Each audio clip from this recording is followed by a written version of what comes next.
कृष्ण कृष्ण कृष्ण हरे हरे हरे राम राम राम हरे हरे। ज्योतिष शिक्षा भाग 3 आज श्राद्ध विषय किसी कहवाकू जाऊँ। आश्विन बा कन्या मासरे श्राद्ध न कली पितृलोकों निश्वास गृहस्वामीर अमंगल हुए।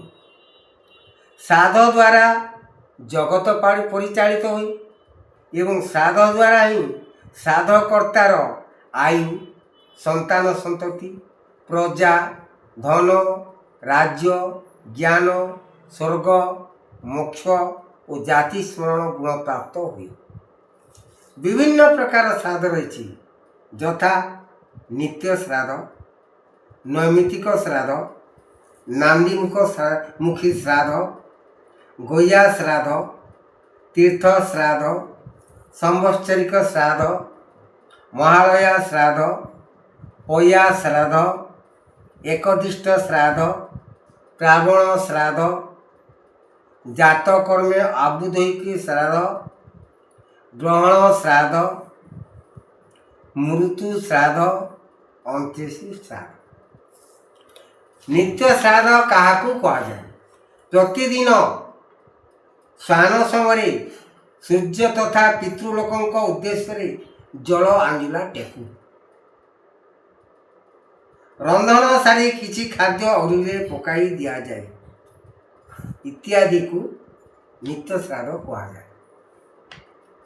नैमित्तिक श्राद्ध क्या कहुए? श्राद्धकर्ता बदल अन्य लोक एवं निज पितृपिता मोह माता महादी व्यतीत अन्यान्य जहाँपाई होना कहीं करा श्राद्ध को नैमित्तिक श्राद्ध कहुए।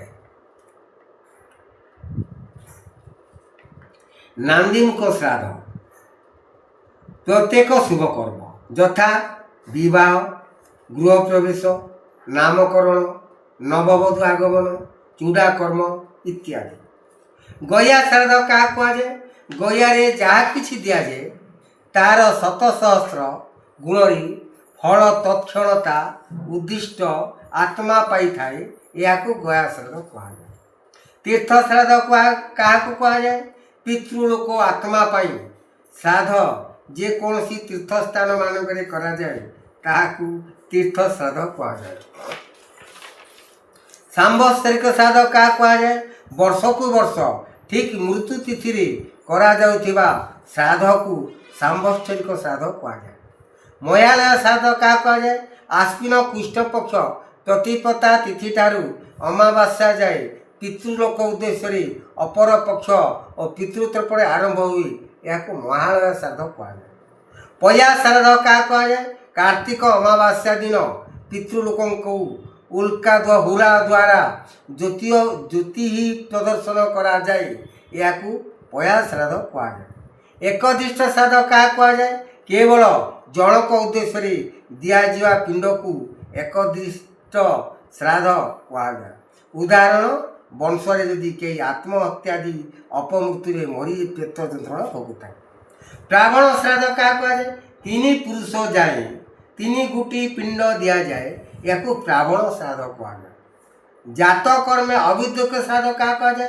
जात कर्म अरुआ चाउल श्राद्ध कर नचे सहिरण्य तिलपात्र उत्सर्ग कर।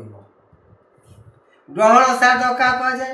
पुत्र और कन्या जात मात्रे अर्थात नाड़ी छेदन पूर्वर पिता स्वस्त्र स्नान करी आत्मीय वर्गों को संतुष्ट करी ओ पितृगण को श्राद्ध द्वारा संतुष्ट करी या ग्रहण श्राद्ध कहुए। मृत्यु श्राद्ध क्या कहुए? मृत्यु समय मुखरे गुंडाकृति पिंड और आँखि उपरे हलदिया चाउल एवं मुखाग्नि पूर्वर दग्ध पिंड दिया जाए या सब को मृत्यु श्राद्ध कहुए। अंत्येष्टि श्राद्ध क्या कहुए? शुद्धि दशा समय जो सप्तपिंड श्राद्ध हुए ताकू अंत्येष्टि श्राद्ध कहुए। जय मां।